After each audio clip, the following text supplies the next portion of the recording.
Olá pessoal, saudações a todos vocês, eu sou a professora Jocelaine e vamos seguir com mais alguns tópicos que envolvem as técnicas de diferenciação.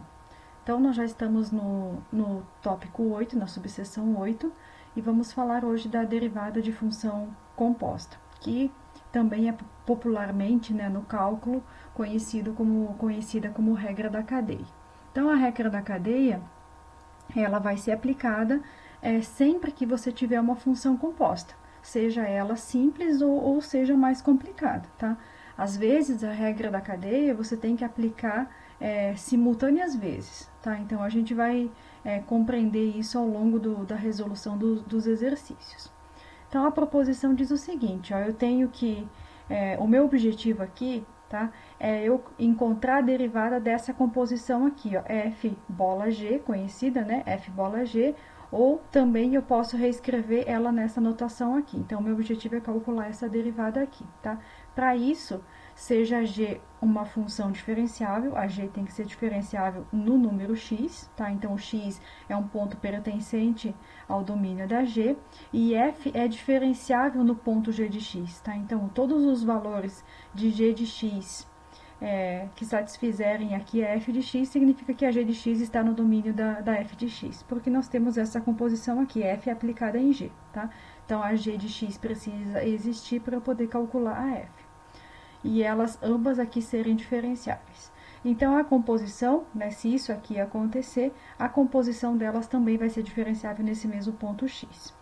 Além disso, né, a gente pode reescrever isso aqui de uma maneira diferente. Eu posso escrever isso aqui como f composta com ag, tá? Se eu fizer o meu g de x, uma mudança de variável, chamar ele de u, então a minha y vai passar a ser f de u, porque eu chamei a g de u, tá? Fazendo essa mudança de variável aqui, se eu calcular a derivada de y em relação a x, tá? Essa derivada vai ser para mim a derivada de y em relação à variável u, que está aqui, e vezes a derivada de u em relação a x, tá? É assim que funciona a regra da cadeia. Bom, você pode fazer isso aqui uma notação alternativa, usando apenas f e g sem utilizar essa mudança de variável, tá? Quando você vai derivar essa função composta, então veja, você precisa derivar a composição, que é a função derivar isso aqui, é o mesmo que derivar isso aqui, são só notações diferentes, tá? Significa que você tem que derivar a função mais externa, tá? Você mantém o argumento e depois vezes a derivada do argumento, tá? Aqui, o argumento da segunda função, a g, é x. Derivada de x em relação a x é 1, tá? Mas poderia ser uma outra função. Então, seria uma função composta dentro de outra função composta e você segue fazendo as derivadas, tá? Então, vamos verificar como é que a gente faz aqui para alguns exemplos, tá? Então, esse primeiro exercício fornecido aqui é claramente uma função composta, né? Se eu fosse analisar aqui essa mudança de variável, o meu u seria x na terceira mais 2x ao quadrado. Então, ficaria u elevado na potência 7. Então, a minha função externa, né, é a potência 7, tá? Então, eu tenho que derivar a função externa para depois derivar a função interna, tá? Então, a derivada da função externa, se eu fizesse isso aqui como sendo u, né? Vai ficar u elevado na 7 e você deriva como a regra da potência, tá? A regra da potência diz que o que é expoente se torna coeficiente e o expoente você diminui uma unidade. Mantém, né, o argumento que você tinha aqui e ainda você precisa escrever a derivada desse argumento. A derivada de x na terceira é regra da potência, 3x ao quadrado, e a derivada de 2x ao quadrado é 4x. Tá? Apliquei aqui a regra da potência, lembrando que na aula passada a gente viu que a derivada da soma é a soma das derivadas, ok? Você pode manter assim, não precisa fazer mais multiplicação nenhuma, tá? O segundo exemplo da aula de hoje, o exemplo 9.2, eu tenho uma multiplicação de funções, tá? Então, eu tenho duas funções que estão sendo multiplicadas, porém, uma delas é uma função composta. Então, neste exercício, para você conseguir resolver, você vai ter que aplicar mais de uma técnica de integração, tá? Assim como você aplicou várias técnicas de integração, não, de derivação, perdão. Assim como você aplicou várias técnicas de derivação aqui, aqui você também vai ter que aplicar algumas, tá? Então, a regra do produto que nós vimos na aula anterior, ela diz que não importa quem você deriva primeiro, desde que você derive uma, mantenha a outra e depois derive essa outra e mantenha a primeira, tá? Então, aqui eu mantive a primeira, deixei denotado aqui a derivada da segunda. Aí, deriva a primeira e deixa denotado somente a segunda, tá? Então, agora, eu só escrevi a regra da cadeia, a regra do produto, agora eu preciso derivar, tá?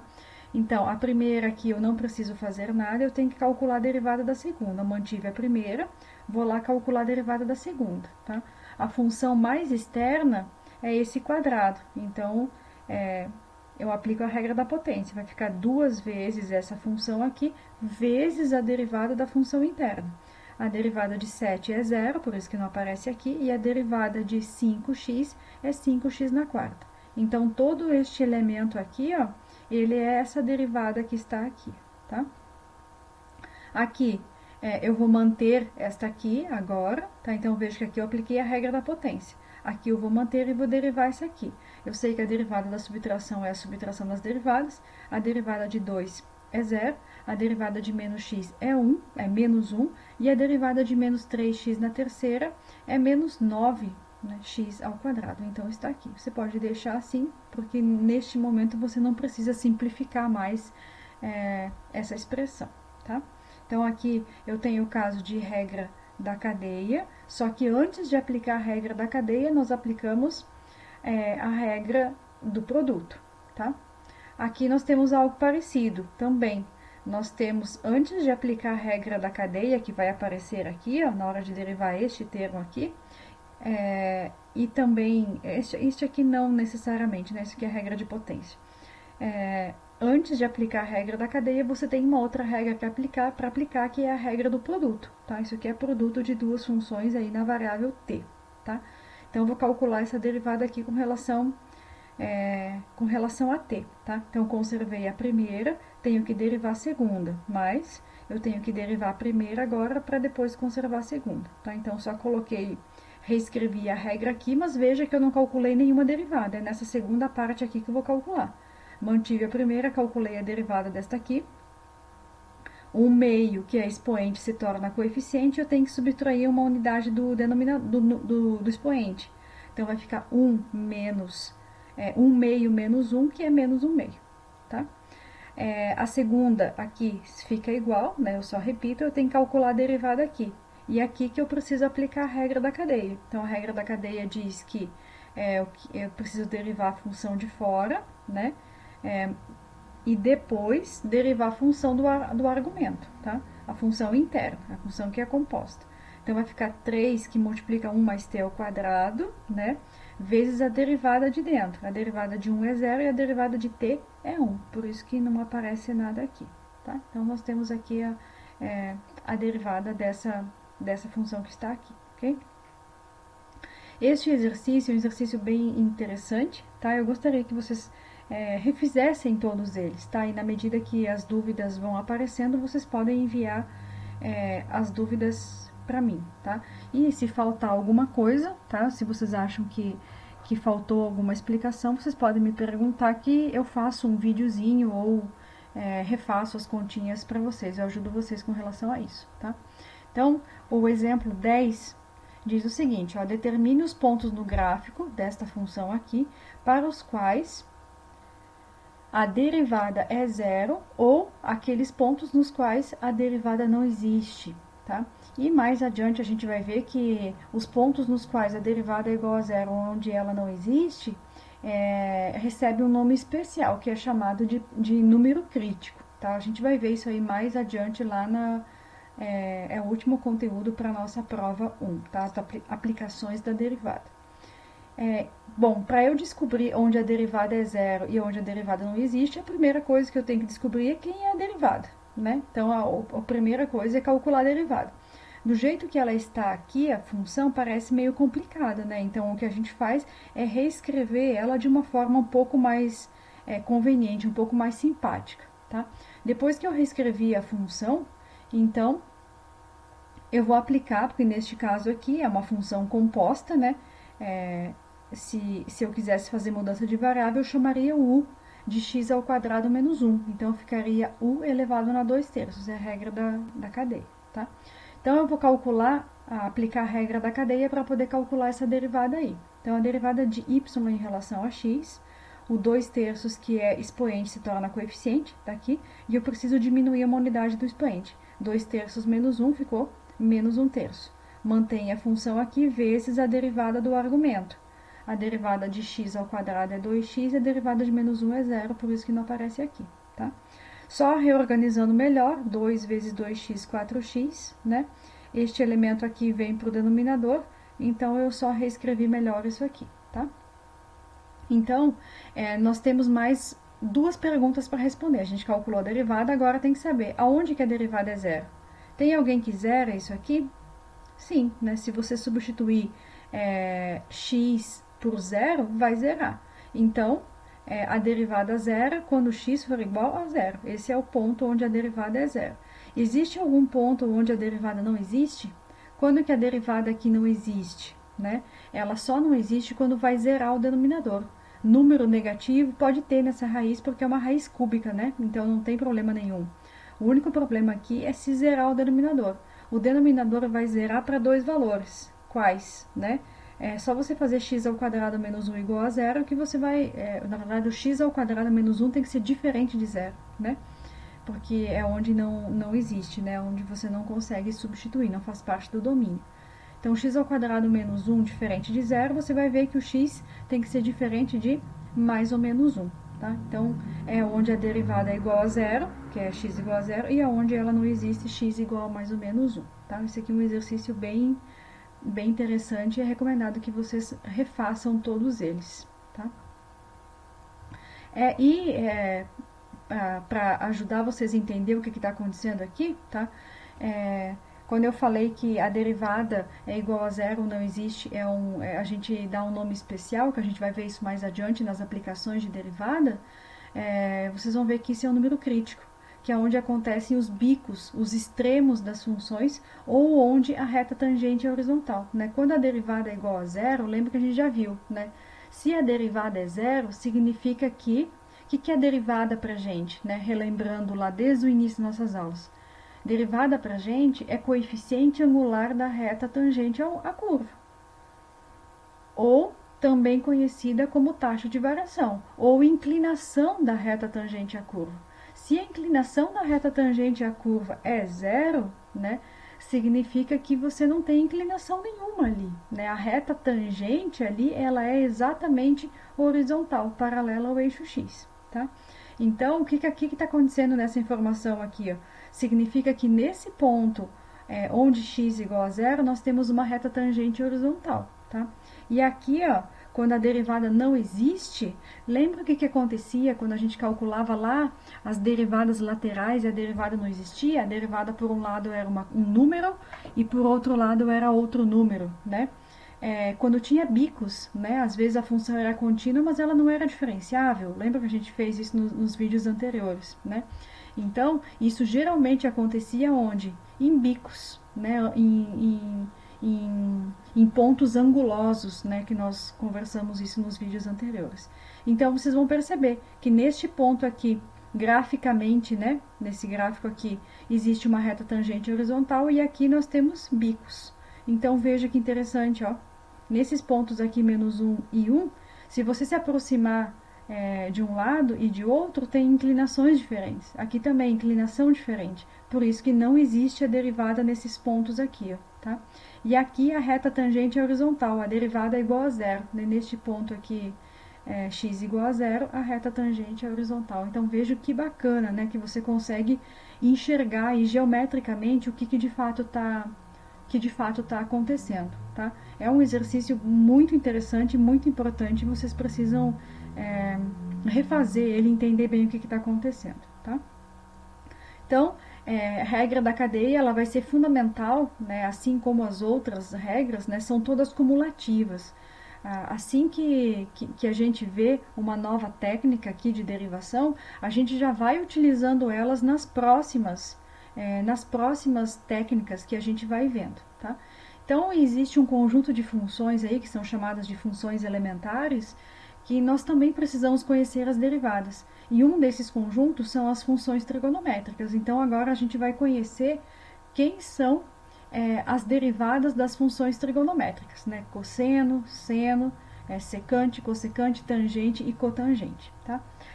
As duas primeiras são as que são um pouquinho mais complicadas da gente entender, tá? Cosseno e seno. O restante a gente vai utilizar as regras de diferenciação que nós conhecemos até agora. Então, eu estou dizendo aqui para vocês que se a função é a seno, a derivada dela é o cosseno, tá? E tem muitos alunos que lá em equações diferenciais me perguntam por que a derivada do seno é o cosseno. E a explicação está aqui. Por que a derivada do seno é o cosseno? Por que depois a gente vai ver que a derivada do cosseno é menos o seno? Existe uma demonstração para isso, tá? Existe uma forma de você mostrar, né? Ou você decide acreditar nisso, ou você pode fazer a demonstração e verificar que isso de fato acontece, tá? Então, o nosso objetivo aqui é mostrar que a derivada do seno é o cosseno. Então, vamos lá. Para fazer isso, a gente vai utilizar uma ferramenta que a gente está utilizando com muita frequência aqui, que é a definição de derivada, tá? Então, eu tenho aqui a definição de derivada, eu vou aplicar isso aqui para a função seno. No lugar do x, eu substituo x mais h, tá aqui seno de x mais h, menos a f de x, que é o próprio seno, tá? Aqui eu vou abrir, de acordo com as definições que nós já conhecemos, isso aqui vem lá do ensino médio, tá? Seno de x mais h é seno de x vezes o cosseno de h, mais o seno de h vezes o cosseno de x. Eu abri isso aqui, tá? A soma de arcos. E aqui eu só repeti, menos o seno dividido por h, tá? Isso aqui é a definição de limite. O que eu faço